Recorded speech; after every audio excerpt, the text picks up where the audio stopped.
Welcome to Animal Stories. Today, we begin a classic journey into the frozen north with White Fang by Jack London. London was an American writer of the early 20th century, famous for his powerful stories about dogs, wolves, and the people who lived and struggled beside them. Drawing on his own experiences during the Klondike Gold Rush in the late 1890s, he turned the harsh wilderness of the far north into a living, breathing character in his books. White Fang, first published in 1906, is one of his most beloved novels. If The Call of the Wild tells the story of a house dog pulled back into the wild, then White Fang follows the opposite path, a wild wolf dog slowly, painfully learning to live among humans. Around the world, this book has been read for generations as a story about survival, cruelty, kindness, and the long road from fear to trust. In this series, Animal Stories will bring you a full reading of White Fang in 5 parts. The text you are about to hear is read from the original English edition, which is now in the public domain and available on Project Gutenberg. So find a comfortable place to sit or lie down, let the noise of the day fall away, and join us in the silent, snow-covered wilderness of the north. Now, let's begin White Fang by Jack London.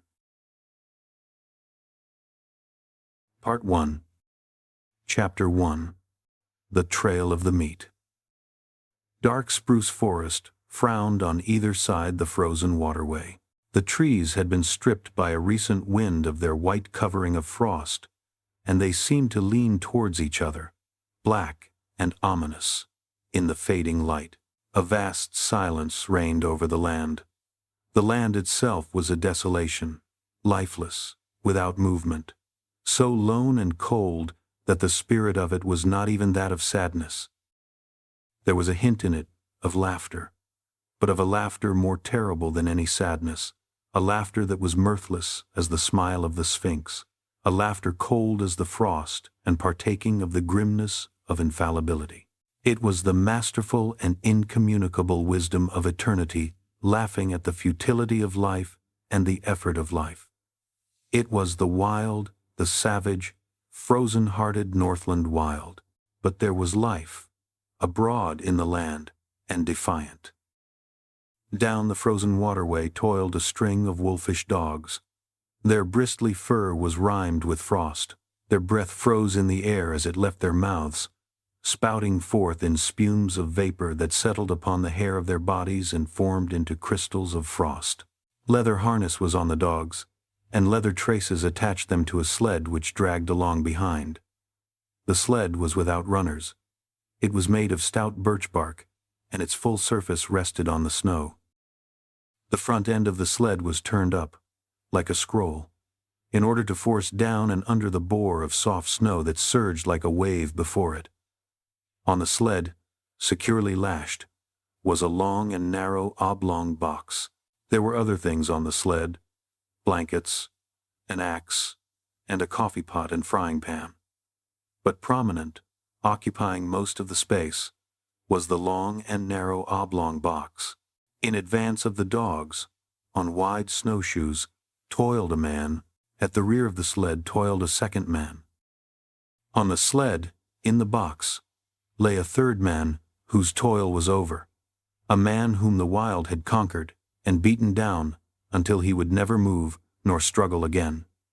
It is not the way of the wild to like movement. Life is an offense to it, for life is movement, and the wild aims always to destroy movement. It freezes the water to prevent it running to the sea. It drives the sap out of the trees till they are frozen to their mighty hearts.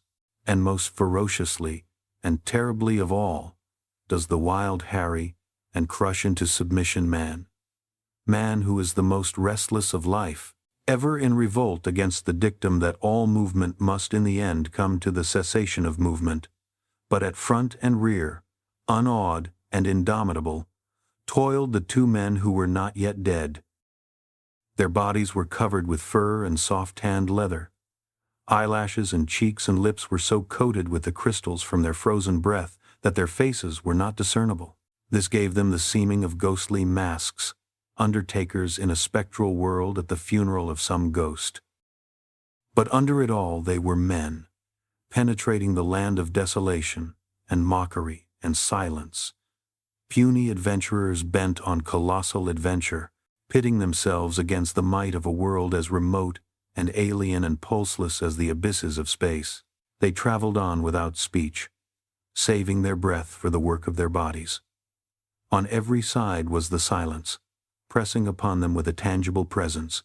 It affected their minds as the many atmospheres of deep water affect the body of the diver. It crushed them with the weight of unending vastness and unalterable decree. It crushed them into the remotest recesses of their own minds, pressing out of them, like juices from the grape, all the false ardors and exaltations and undue self-values of the human soul, until they perceived themselves finite and small, specks and motes, moving with weak cunning and little wisdom, amidst the play and interplay of the great blind elements and forces. An hour went by, and a second hour. The pale light of the short sunless day was beginning to fade, when a faint far cry arose on the still air. It soared upward with a swift rush, till it reached its topmost note, where it persisted, palpitant and tense, and then slowly died away. It might have been a lost soul wailing, had it not been invested with a certain sad fierceness and hungry eagerness. The front man turned his head until his eyes met the eyes of the man behind. And then, across the narrow oblong box, each nodded to the other. A second cry arose, piercing the silence with needle-like shrillness. Both men located the sound. It was to the rear, somewhere in the snow expanse they had just traversed. A third and answering cry arose, also to the rear and to the left of the second cry. "They're after us, Bill," said the man at the front. His voice sounded hoarse and unreal, and he had spoken with apparent effort. "Meat is scarce," answered his comrade. "I ain't seen a rabbit sign for days." Thereafter, they spoke no more, though their ears were keen for the hunting cries that continued to rise behind them. At the fall of darkness they swung the dogs into a cluster of spruce trees on the edge of the waterway and made a camp. The coffin, at the side of the fire, served for seat and table. The wolf dogs, clustered on the far side of the fire, snarled and bickered among themselves, but evinced no inclination to stray off into the darkness. "Seems to me, Henry, they're staying remarkable close to camp," Bill commented. Henry, squatting over the fire and settling the pot of coffee with a piece of ice, nodded. Nor did he speak till he had taken his seat on the coffin and begun to eat. "They know where their hides is safe," he said. "They'd sooner eat grub than be grub. They're pretty wise, them dogs." Bill shook his head. "Oh, I don't know." His comrade looked at him curiously. "First time I ever heard you say anything about their not being wise." "Henry," said the other, munching with deliberation the beans he was eating, "did you happen to notice the way them dogs kicked up when I was a-feedin' 'em?" "They did cut up more'n usual," Henry acknowledged. "How many dogs have we got, Henry?" 6. "Well, Henry," Bill stopped for a moment, in order that his words might gain greater significance. "As I was sayin', Henry, we've got 6 dogs. I took 6 fish out of the bag. I gave 1 fish to each dog, and, Henry, I was 1 fish short." "You counted wrong. We've got 6 dogs," the other reiterated dispassionately. "I took out 6 fish, 1 ear, didn't get no fish. I came back to the bag afterward and got, his fish." "We've only got 6 dogs," Henry said. "Henry," Bill went on, "I won't say they was all dogs, but there was 7 of that got fish." Henry stopped eating to glance across the fire and count the dogs. "There's only 6 now," he said. "I saw the other one run off across the snow."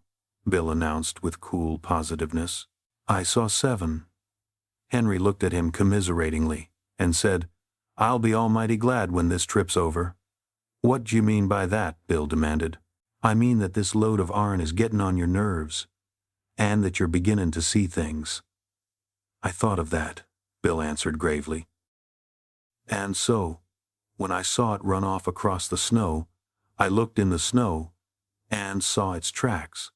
Then I counted the dogs, and there was still 6 of 'em. The tracks is there in the snow now. Do you want to look at 'em? I'll show 'em to you. Henry did not reply, but munched on in silence until the meal finished. He topped it with a final cup of coffee. He wiped his mouth with the back of his hand and said, Then you're thinkin' as it was.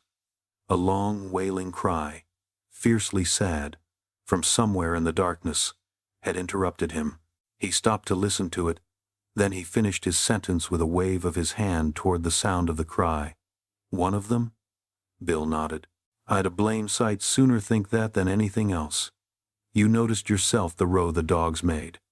Cry after cry, and answering cries were turning the silence into a bedlam. From every side the cries arose, and the dogs betrayed their fear by huddling together and so close to the fire that their hair was scorched by the heat. Bill threw on more wood before lighting his pipe. I'm thinking you're down in the mouth some, Henry said. Henry. He sucked meditatively at his pipe for some time before he went on. Henry, I was a-thinking what a blame sight luckier he is than you and Mill ever be. He indicated the third person by a downward thrust of the thumb to the box on which they sat. You and me, Henry. When we die, we'll be lucky if we get enough stones over our carcasses to keep the dogs off of us. But we ain't got people and money and all the rest. Like him, Henry rejoined. Long-distance funerals is something you and me can't exactly afford. What gets me, Henry, is what a chap like this, that's a lord or something in his own country, and that's never had to bother about grub nor blankets. Why he comes a-buttin' round the God-forsaken ends of the earth, that's what I can't exactly see. He might have lived to a ripe old age if he'd stayed at home, Henry agreed. Bill opened his mouth to speak, but changed his mind. Instead, he pointed towards the wall of darkness that pressed about them from every side. There was no suggestion of form in the utter blackness, only could be seen a pair of eyes gleaming like live coals. Henry indicated with his head a second pair, and a third. A circle of the gleaming eyes had drawn about their camp. Now and again a pair of eyes moved, or disappeared to appear again a moment later. The unrest of the dogs had been increasing, and they stampeded, in a surge of sudden fear, to the near side of the fire, cringing and crawling about the legs of the men. In the scramble, one of the dogs had been overturned on the edge of the fire, and it had yelped with pain and fright as the smell of its singed coat possessed the air. The commotion caused the circle of eyes to shift restlessly for a moment, and even to withdraw a bit, but it settled down again as the dogs became quiet. Henry, it's a blame misfortune to be out of ammunition. Bill had finished his pipe, and was helping his companion to spread the bed of fur and blanket upon the spruce boughs which he had laid over the snow before supper. Henry grunted, and began unlacing his moccasins. How many cartridges did you say you had left? He asked. 3, came the answer, and I wished 'twas 300. Then I'd show 'em what for, damn 'em. He shook his fist angrily at the gleaming eyes, and began securely to prop his moccasins before the fire. And I wish this cold snapped break, he went on. It's been 50 below for 2 weeks now. And I wished I'd never started on this trip, Henry. I don't like the looks of it. I don't feel right, somehow. And while I'm wishin', I wish the trip was over and done with. And you and me a-sittin' by the fire in Fort McGurry just about now, and playing cribbage, that's what I wished. Henry grunted and crawled into bed. As he dozed off, he was aroused by his comrade's voice. Say, Henry, that other one that come in and got a fish, why didn't the dogs pitch into it? That's what's bothering me. "You're botherin' too much, Bill," came the sleepy response. "You was never like this before. You just shut up now, and go to sleep, and you'll be all hunky-dory in the mornin'. Your stomach's sour. That's what's botherin' you." The men slept, breathing heavily, side by side, under the one covering. The fire died down, and the gleaming eyes drew closer the circle they had flung about the camp. The dogs clustered together in fear, now and again snarling menacingly as a pair of eyes drew close. Once their uproar became so loud that Bill woke up. He got out of bed carefully, so as not to disturb the sleep of his comrade, and threw more wood on the fire. As it began to flame up, the circle of eyes drew farther back. He glanced casually at the huddling dogs. He rubbed his eyes and looked at them more sharply. Then he crawled back into the blankets. "Henry," he said. "Oh, Henry." Henry groaned as he passed from sleep to waking, and demanded, "What's wrong now?" "Nothin'," came the answer. "Only there's 7 of 'em again. I just counted."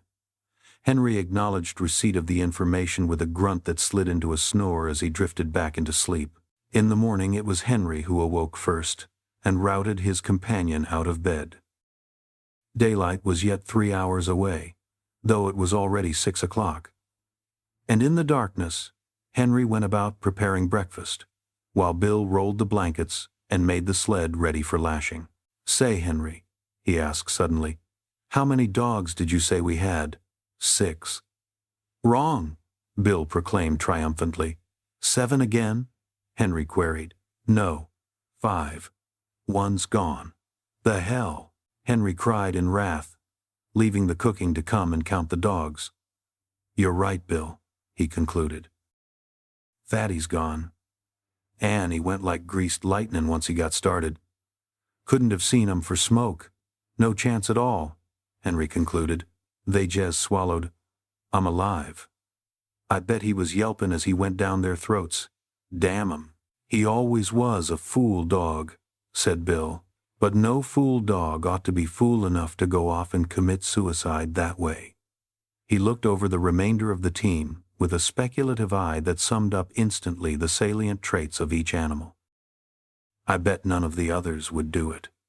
"Couldn't drive 'em away from the fire with a club," Bill agreed. "I always did think there was something wrong with Fatty anyway." And this was the epitaph of a dead dog on the Northland Trail, less scant than the epitaph of many another dog, of many a man. Chapter 2. The She-Wolf. Breakfast eaten and the slim camp outfit lashed to the sled, the men turned their backs on the cheery fire and launched out into the darkness. At once began to rise the cries that were fiercely sad cries, that called through the darkness and cold to one another and answered back. Conversation ceased. Daylight came at 9 o'clock. At midday the sky to the south warmed to rose color, and marked where the bulge of the earth intervened between the meridian sun and the northern world.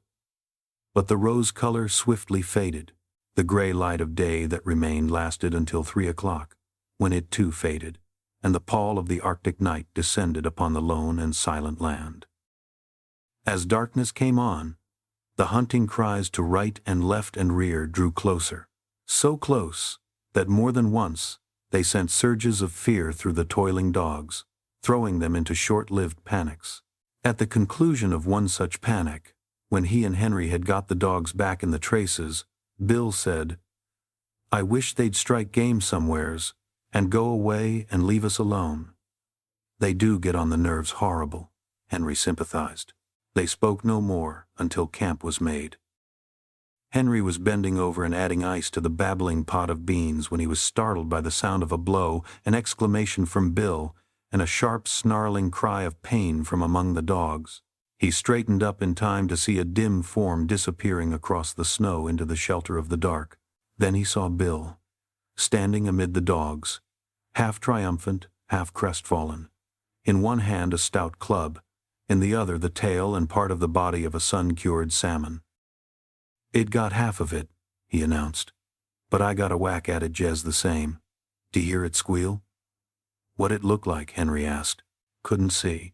but it had 4 legs and a mouth and hair and looked like any dog. Must be a tame wolf, I reckon. It's damned tame, whatever it is, coming in here at feedin' time and getting its whack of fish. That night, when supper was finished and they sat on the oblong box and pulled at their pipes, the circle of gleaming eyes drew in even closer than before. I wish they'd spring up a bunch of moose or something and go away and leave us alone, Bill said. Henry grunted with an intonation that was not all sympathy, and for a quarter of an hour they sat on in silence, Henry staring at the fire, and Bill at the circle of eyes that burned in the darkness just beyond the firelight. I wished we was pullin' into McGurry right now, he began again. Shut up your wishin' and your croakin', Henry burst out angrily. Your stomach's sour. That's what's ailin' you. Swallow a spoonful of sody, and you'll sweeten up wonderful and be more pleasant company. In the morning, Henry was aroused by fervid blasphemy that proceeded from the mouth of Bill. Henry propped himself up on an elbow and looked to see his comrade standing among the dogs beside the replenished fire, his arms raised in objurgation, his face distorted with passion. "Hello," Henry called. "What's up now?" "Frog's gone," came the answer. "No. I tell you yes." Henry leaped out of the blankets and to the dogs. He counted them with care, and then joined his partner in cursing the power of the wild that had robbed them of another dog. Frog was the strongest dog of the bunch, Bill pronounced finally. And he was no fool dog neither, Henry added. And so was recorded the second epitaph in 2 days. A gloomy breakfast was eaten, and the 4 remaining dogs were harnessed to the sled. The day was a repetition of the days that had gone before. The men toiled without speech across the face of the frozen world. The silence was unbroken, save by the cries of their pursuers, that, unseen, hung upon their rear. With the coming of night, in the mid-afternoon, the cries sounded closer as the pursuers drew in, according to their custom, and the dogs grew excited and frightened and were guilty of panics that tangled the traces and further depressed the 2 men. "There, that'll fix you fool critters," Bill said with satisfaction that night, standing erect at completion of his task. Henry left the cooking to come and see. Not only had his partner tied the dogs up, but he had tied them, after the Indian fashion, with sticks. About the neck of each dog he had fastened a leather thong. To this, and so close to the neck that the dog could not get his teeth to it, he had tied a stout stick 4 or 5 feet in length. The other end of the stick, in turn, was made fast to a stake in the ground by means of a leather thong. The dog was unable to gnaw through the leather at his own end of the stick. The stick prevented him from getting at the leather that fastened the other end. Henry nodded his head approvingly. "It's the only contraption that'll ever hold one ear," he said. "He can gnaw through leather as clean as a knife, and jez about half as quick. They all be here in the mornin' hunkadory." "You jez bet they will," Bill affirmed. "If one of 'em turns up missin', I'll go without my coffee." "They jez know we ain't loaded to kill," Henry remarked at bedtime, indicating the gleaming circle that hemmed them in. "If we could put a couple of shots into 'em, they'd be more respectful. They come closer every night." "Get the firelight out of your eyes and look hard there! Did you see that one?" For some time the 2 men amused themselves with watching the movement of vague forms on the edge of the firelight. By looking closely and steadily at where a pair of eyes burned in the darkness, the form of the animal would slowly take shape. They could even see these forms move at times. A sound among the dogs attracted the men's attention. One Ear was uttering quick, eager whines, lunging at the length of his stick toward the darkness, and desisting now and again in order to make frantic attacks on the stick with his teeth. "Look at that, Bill," Henry whispered. Full into the firelight, with a stealthy, sidelong movement, glided a dog-like animal. It moved with commingled mistrust and daring, cautiously observing the men, its attention fixed on the dogs. One Ear strained the full length of the stick toward the intruder and whined with eagerness. "That fool One Ear don't seem scared much," Bill said in a low tone. It's a she-wolf, Henry whispered back. And that accounts for Fatty and Frog. She's the decoy for the pack. She draws out the dog, and then all the rest pitches in and eats 'em up. The fire crackled. A log fell apart with a loud spluttering noise. At the sound of it, the strange animal leaped back into the darkness. Henry, I'm a-thinkin', Bill announced. Thinkin' what? I'm a-thinkin' that was the one I lambasted with the club. Ain't the slightest doubt in the world, was Henry's response. And right here I want to remark, Bill went on, that animal's familiarity with campfires is suspicious and immoral. It knows for certain more'n a self-respectin' wolf ought to know, Henry agreed. A wolf that knows enough to come in with the dogs at feedin' time has had experiences. Old Villain had a dog once that run away with the wolves, Bill cogitates aloud. I ought to know. I shot it out of the pack in a moose pasture over on Little Stick, and old Villain cried like a baby. Hadn't seen it for 3 years, he said. Been with the wolves all that time. I reckon you've called the turn, Bill. That wolf's a dog, and it's eaten fish many's the time from the hand of man. And if I get a chance at it, that wolf that's a dog'll be just meat, Bill declared. We can't afford to lose no more animals. But you've only got 3 cartridges, Henry objected. I'll wait for a dead sure shot, was the reply.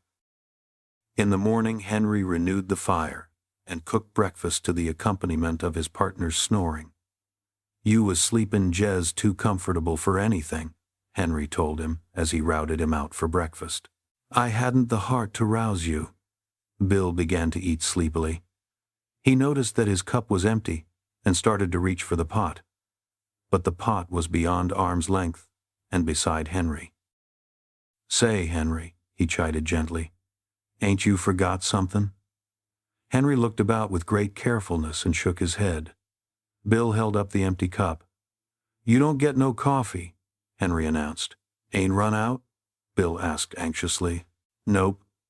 Ain't thinking it'll hurt my digestion. Nope. A flush of angry blood pervaded Bill's face. Then it's jest warm and anxious I am to be hearin' you explain yourself, he said. Spanker's gone, Henry answered. Without haste, with the air of one resigned to misfortune, Bill turned his head, and from where he sat counted the dogs. How'd it happen? He asked apathetically. Henry shrugged his shoulders. Don't know. Unless one ear gnawed 'em loose, he couldn't 'a' done it himself, that's sure. The darned cuss. Bill spoke gravely and slowly, with no hint of the anger that was raging within. Jez's because he couldn't chew himself loose. He chews Spanker loose. Well, Spanker's troubles is over anyway. I guess he's digested by this time and cavortin' over the landscape in the bellies of 20 different wolves, was Henry's epitaph on this, the latest lost dog. Have some coffee, Bill. But Bill shook his head. Go on, Henry pleaded, elevating the pot. Bill shoved his cup aside. I'll be ding-dong-danged if I do. I said I wouldn't if ary dog turned up missin', and I won't. It's darn good coffee, Henry said enticingly. But Bill was stubborn, and he ate a dry breakfast washed down with mumbled curses at one ear for the trick he had played. I'll tie 'em up out of reach of each other tonight, Bill said, as they took the trail. They had traveled little more than 100 yards, when Henry, who was in front, bent down and picked up something with which his snowshoe had collided. It was dark, and he could not see it, but he recognized it by the touch.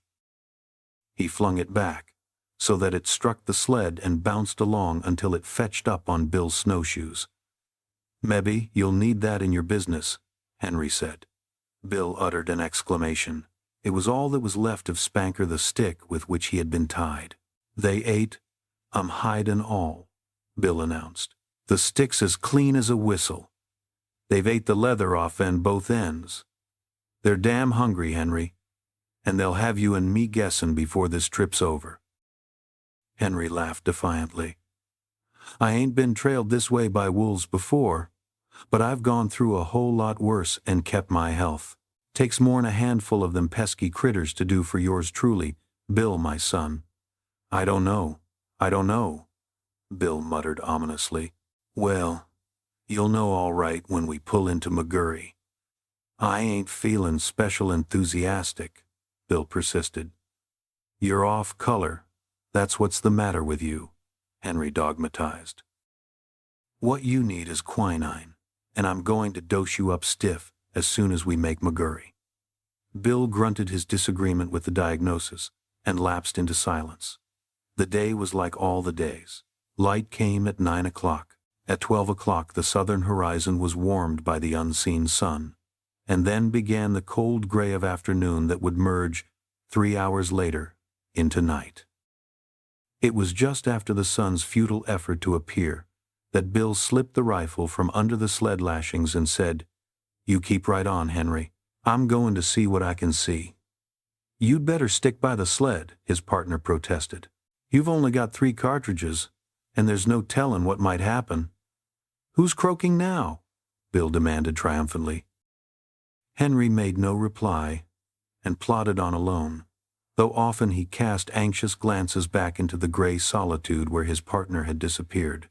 An hour later, taking advantage of the cutoffs around which the sled had to go, Bill arrived. "They're scattered in range and along wide," he said, "keeping up with us and looking for game at the same time. You see, they're sure of us, only they know they've got to wait to get us. In the meantime, they're willing to pick up anything eatable that comes handy." "You mean they think they're sure of us?" Henry objected pointedly. But Bill ignored him. "I seen some of them. They're pretty thin. They ain't had a bite in weeks, I reckon, outside of Fatty and Frog and Spanker, and there's so many of 'em that didn't go far. They're remarkable thin. Their ribs is like washboards, and their stomachs is right up against their backbones. They're pretty desperate, I can tell you. They'll be going mad, yet, and then watch out." A few minutes later, Henry, who was now traveling behind the sled, emitted a low, warning whistle. Bill turned and looked, then quietly stopped the dogs. To the rear, from around the last bend and plainly into view, on the very trail they had just covered, trotted a furry, slinking form. Its nose was to the trail, and it trotted with a peculiar, sliding, effortless gait.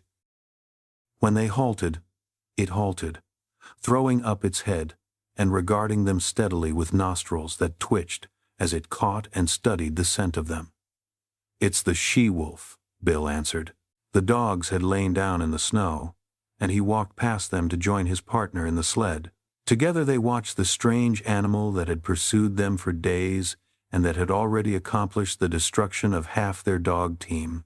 After a searching scrutiny, the animal trotted forward a few steps. This it repeated several times, till it was a short 100 yards away.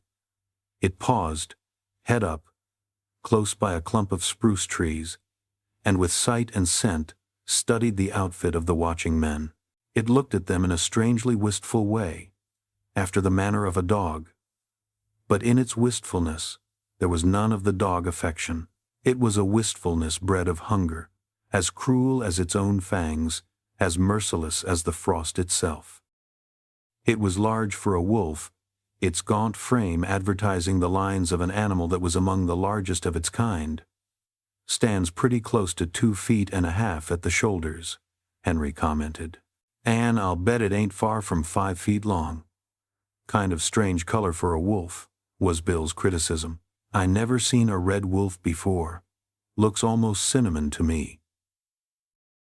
The dominant color was gray, and yet there was to it a faint reddish hue, a hue that was baffling, that appeared and disappeared, that was more like an illusion of the vision, now gray, distinctly gray, and again giving hints and glints of a vague redness of color not classifiable in terms of ordinary experience. "Looks for all the world like a big husky sled dog," Bill said. "I wouldn't be surprised to see it wag its tail. Hello, you husky," he called. "Come here, you whatever your name is. Ain't a bit scared of you." Henry laughed. Bill waved his hand at it threateningly and shouted loudly, but the animal betrayed no fear. The only change in it that they could notice was an accession of alertness. It still regarded them with the merciless wistfulness of hunger. They were meat, and it was hungry, and it would like to go in and eat them if it dared. "Look here, Henry," Bill said, unconsciously lowering his voice to a whisper because of what he imitated. "We've got 3 cartridges, but it's a dead shot. Couldn't miss it. It's got away with 3 of our dogs, and we oughter put a stop to it. What d'ye say?"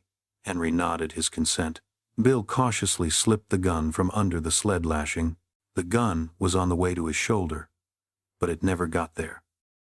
For in that instant the she-wolf leaped sidewise from the trail into the clump of spruce trees and disappeared. The 2 men looked at each other.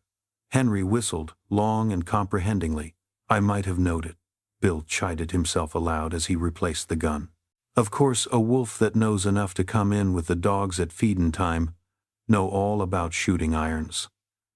I tell you right now, Henry, that critter's the cause of all our trouble. We'd have 6 dogs at the present time, 'stead of 3, if it wasn't for her. And I tell you right now, Henry, I'm going to get her. She's too smart to be shot in the open, but I'm going to lay for her. I'll bushwhack her as sure as my name is Bill." "You needn't stray off too far in doing it," his partner admonished. "If that pack ever starts to jump you, them 3 cartridges be wuth no more'n 3 whoops in hell. Them animals is damn hungry, and once they start in, they'll sure get you, Bill. They camped early that night. 3 dogs could not drag the sled so fast, nor for so long hours as could 6, and they were showing unmistakable signs of playing out. And the men went early to bed, Bill first seeing to it that the dogs were tied out of gnawing reach of one another. But the wolves were growing bolder, and the men were aroused more than once from their sleep. So near did the wolves approach that the dogs became frantic with terror, and it was necessary to replenish the fire from time to time in order to keep the adventurous marauders at safer distance. "I've heard sailors talk of sharks following a ship," Bill remarked, as he crawled back into the blankets after one such replenishing of the fire. "Well, them wolves is land sharks. They know their business better'n we do, and they ain't a-holdin' our trail this way for their health. They're goin' to get us. They're sure goin' to get us, Henry. They've half got you a-ready, a-talkin' like that," Henry retorted sharply. "A man's half licked when he says he is. And you're half eaten from the way you're goin' on about it." "They've got away with better men than you and me," Bill answered. "Oh, shet up your croakin'. You make me all fired tired." Henry rolled over angrily on his side, but was surprised that Bill made no similar display of temper. This was not Bill's way, for he was easily angered by sharp words. Henry thought long over it before he went to sleep, and as his eyelids fluttered down and he dozed off, the thought in his mind was, "There's no mistaking it, Bill's almighty blue. I'll have to cheer him up tomorrow." Chapter 3. The Hunger Cry. The day began auspiciously. They had lost no dogs during the night, and they swung out upon the trail and into the silence, the darkness, and the cold with spirits that were fairly light. Bill seemed to have forgotten his forebodings of the previous night, and even waxed facetious with the dogs when, at midday, they overturned the sled on a bad piece of trail. It was an awkward mix-up. The sled was upside down and jammed between a tree trunk and a huge rock, and they were forced to unharness the dogs in order to straighten out the tangle. The 2 men were bent over the sled and trying to right it, when Henry observed One Ear sidling away. "Here, you, One Ear," he cried, straightening up and turning around on the dog. But One Ear broke into a run across the snow, his traces trailing behind him, and there, out in the snow of their back track, was the she-wolf waiting for him. As he neared her, he became suddenly cautious. He slowed down to an alert and mincing walk, and then stopped. He regarded her carefully and dubiously, yet desirefully. She seemed to smile at him, showing her teeth in an ingratiating rather than a menacing way. She moved toward him a few steps, playfully, and then halted. One Ear drew near to her, still alert and cautious, his tail and ears in the air, his head held high. He tried to sniff noses with her, but she retreated playfully and coyly. Every advance on his part was accompanied by a corresponding retreat on her part. Step by step she was luring him away from the security of his human companionship. Once, as though a warning had in vague ways flitted through his intelligence, he turned his head and looked back at the overturned sled, at his teammates, and at the two men who were calling to him. But whatever idea was forming in his mind was dissipated by the she-wolf, who advanced upon him, sniffed noses with him for a fleeting instant, and then resumed her coy retreat before his renewed advances. In the meantime, Bill had bethought himself of the rifle, but it was jammed beneath the overturned sled, and by the time Henry had helped him to right the load, One Ear and the she-wolf were too close together and the distance too great to risk a shot. Too late. One Ear learned his mistake. Before they saw the cause, the two men saw him turn and start to run back toward them. Then, approaching at right angles to the trail and cutting off his retreat, they saw a dozen wolves, lean and gray, bounding across the snow. On the instant, the she-wolf's coyness and playfulness disappeared. With a snarl, she sprang upon One Ear. He thrust her off with his shoulder, and, his retreat cut off and still intent on regaining the sled, he altered his course in an attempt to circle around to it. More wolves were appearing every moment and joining in the chase. The she-wolf was one leap behind One Ear and holding her own. "Where are you going?" Henry suddenly demanded, laying his hand on his partner's arm. Bill shook it off. "I won't stand it," he said. "They ain't a-going to get any more of our dogs if I can help it." Gun in hand, he plunged into the underbrush that lined the side of the trail. His intention was apparent enough. Taking the sled as the center of the circle that One Ear was making, Bill planned to tap that circle at a point in advance of the pursuit. With his rifle, in the broad daylight, it might be possible for him to awe the wolves and save the dog. "Say, Bill," Henry called after him, "be careful. Don't take no chances." Henry sat down on the sled and watched. There was nothing else for him to do. Bill had already gone from sight, but now and again, appearing and disappearing amongst the underbrush and the scattered clumps of spruce, could be seen One Ear. Henry judged his case to be hopeless.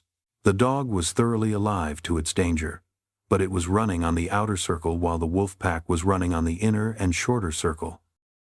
It was vain to think of One Ear so outdistancing his pursuers as to be able to cut across their circle in advance of them and to regain the sled. The different lines were rapidly approaching a point. Somewhere out there in the snow, screened from his sight by trees and thickets, Henry knew that the wolf pack, One Ear, and Bill were coming together. All too quickly, far more quickly than he had expected, it happened. He heard a shot, then two shots, in rapid succession, and he knew that Bill's ammunition was gone.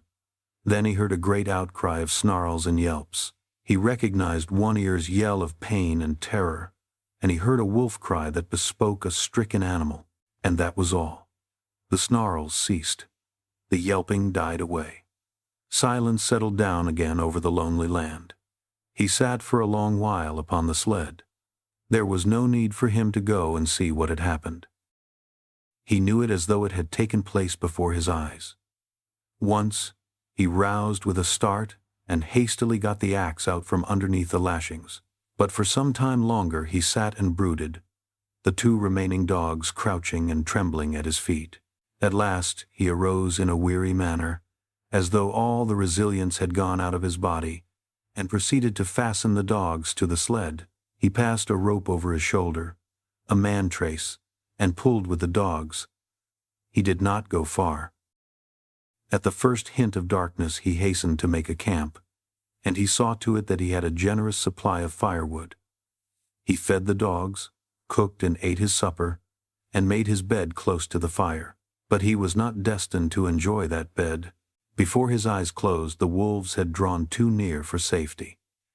It no longer required an effort of the vision to see them. They were all about him and the fire, in a narrow circle, and he could see them plainly in the firelight, lying down, sitting up, crawling forward on their bellies, or slinking back and forth. They even slept. Here and there he could see one curled up in the snow like a dog, taking the sleep that was now denied himself. He kept the fire brightly blazing, for he knew that it alone intervened between the flesh of his body and their hungry fangs. His 2 dogs stayed close by him, one on either side, leaning against him for protection, crying and whimpering, and at times snarling desperately when a wolf approached a little closer than usual. At such moments, when his dogs snarled, the whole circle would be agitated, the wolves coming to their feet and pressing tentatively forward, a chorus of snarls and eager yelps rising about him. Then the circle would lie down again, and here and there a wolf would resume its broken nap. But this circle had a continuous tendency to draw in upon him. Bit by bit, an inch at a time, with here a wolf bellying forward, and there a wolf bellying forward, the circle would narrow until the brutes were almost within springing distance. Then he would seize brands from the fire and hurl them into the pack. A hasty drawing back always resulted, accompanied by angry yelps and frightened snarls, when a well-aimed brand struck and scorched a too daring animal. Morning found the man haggard and worn, wide-eyed from want of sleep. He cooked breakfast in the darkness, and at 9 o'clock, when, with the coming of daylight, the wolf pack drew back, he set about the task he had planned through the long hours of the night. Chopping down young saplings, he made them crossbars of a scaffold by lashing them high up to the trunks of standing trees. Using the sled lashing for a heaving rope, and with the aid of the dogs, he hoisted the coffin to the top of the scaffold. They got Bill, and they may get me, but they'll sure never get you, young man, he said, addressing the dead body in its tree sepulchre. Then he took the trail, the lightened sled bounding along behind the willing dogs, for they too knew that safety lay open in the gaining of Fort McGurry. The wolves were now more open in their pursuit, trotting sedately behind and ranging along on either side, their red tongues lolling out, their lean sides showing the undulating ribs with every movement. They were very lean, mere skin bags stretched over bony frames, with strings for muscles so lean that Henry found it in his mind to marvel that they still kept their feet and did not collapse forthright in the snow. He did not dare travel until dark. At midday, not only did the sun warm the southern horizon, but it even thrust its upper rim, pale and golden, above the skyline. He received it as a sign. The days were growing longer. The sun was returning, but scarcely had the cheer of its light departed than he went into camp. There were still several hours of gray daylight and somber twilight, and he utilized them in chopping an enormous supply of firewood. With night came horror. Not only were the starving wolves growing bolder, but lack of sleep was telling upon Henry. He dozed, despite himself, crouching by the fire, the blankets about his shoulders, the axe between his knees, and on either side a dog pressing close against him. He awoke once, and saw in front of him, not a dozen feet away, a big gray wolf, one of the largest of the pack. And even as he looked, the brute deliberately stretched himself after the manner of a lazy dog, yawning full in his face and looking upon him with a possessive eye, as if, in truth, he were merely a delayed meal that was soon to be eaten. This certitude was shown by the whole pack. Fully a score he could count, staring hungrily at him or calmly sleeping in the snow. They reminded him of children gathered about a spread table and awaiting permission to begin to eat. And he was the food they were to eat. He wondered how and when the meal would begin. As he piled wood on the fire, he discovered an appreciation of his own body which he had never felt before. He watched his moving muscles and was interested in the cunning mechanism of his fingers. By the light of the fire he crooked his fingers slowly and repeatedly, now one at a time, now all together, spreading them wide, or making quick, gripping movements. He studied the nail formation, and prodded the fingertips, now sharply, and again softly, gauging the while the nerve sensations produced. It fascinated him, and he grew suddenly fond of this subtle flesh of his that worked so beautifully and smoothly and delicately. Then he would cast a glance of fear at the wolf circle drawn expectantly about him, and like a blow the realization would strike him that this wonderful body of his, this living flesh, was no more than so much meat, a quest of ravenous animals, to be torn and slashed by their hungry fangs, to be sustenance to them as the moose and the rabbit had often been sustenance to him. He came out of a doze that was half nightmare, to see the red-hued she-wolf before him. She was not more than 6 feet away, sitting in the snow and wistfully regarding him. The 2 dogs were whimpering and snarling at his feet, but she took no notice of them. She was looking at the man, and for some time he returned her look.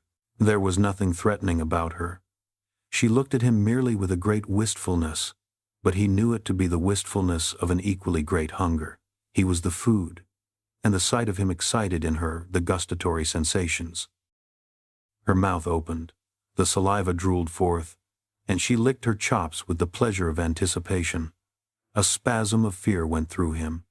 He reached hastily for a brand to throw at her, but even as he reached, and before his fingers had closed on the missile, she sprang back into safety, and he knew that she was used to having things thrown at her.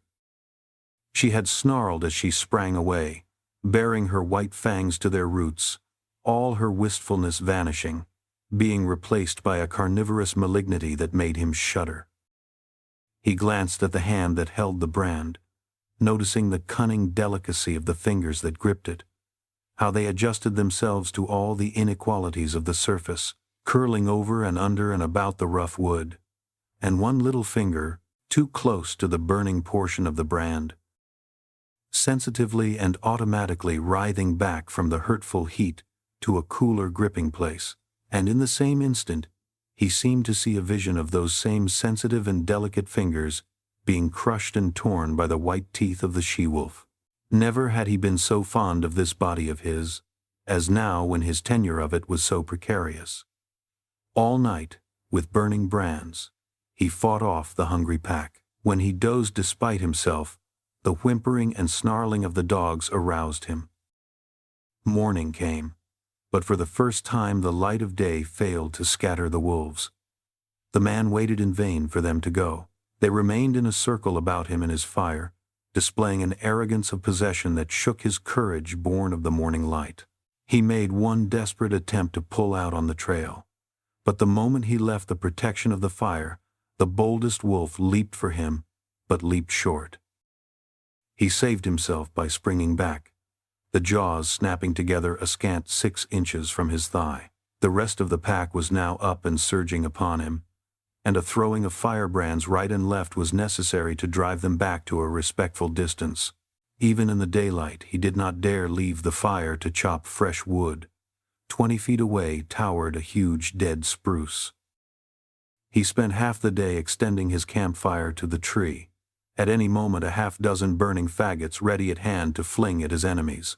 Once at the tree, he studied the surrounding forest, in order to fell the tree in the direction of the most firewood. The night was a repetition of the night before, save that the need for sleep was becoming overpowering. The snarling of his dogs was losing its efficacy. Besides, they were snarling all the time, and his benumbed and drowsy senses no longer took note of changing pitch and intensity. He awoke with a start. The she-wolf was less than a yard from him. Mechanically, at short range, without letting go of it, he thrust a brand full into her open and snarling mouth. She sprang away, yelling with pain, and while he took delight in the smell of burning flesh and hair, he watched her shaking her head and growling wrathfully a score of feet away. But this time, before he dozed again, he tied a burning pine knot to his right hand. His eyes were closed but few minutes when the burn of the flame on his flesh awakened him. For several hours he adhered to this program. Every time he was thus awakened, he drove back the wolves with flying brands, replenished the fire, and rearranged the pine knot on his hand. All worked well. But there came a time when he fastened the pine knot insecurely. As his eyes closed, it fell away from his hand. He dreamed. It seemed to him that he was in Fort McGurry. It was warm and comfortable, and he was playing cribbage with the factor. Also, it seemed to him that the fort was besieged by wolves. They were howling at the very gates, and sometimes he and the factor paused from the game to listen and laugh at the futile efforts of the wolves to get in. And then, so strange was the dream, there was a crash. The door was burst open. He could see the wolves flooding into the big living room of the fort. They were leaping straight for him and the factor. With the bursting open of the door, the noise of their howling had increased tremendously. This howling now bothered him. His dream was merging into something else, he knew not what.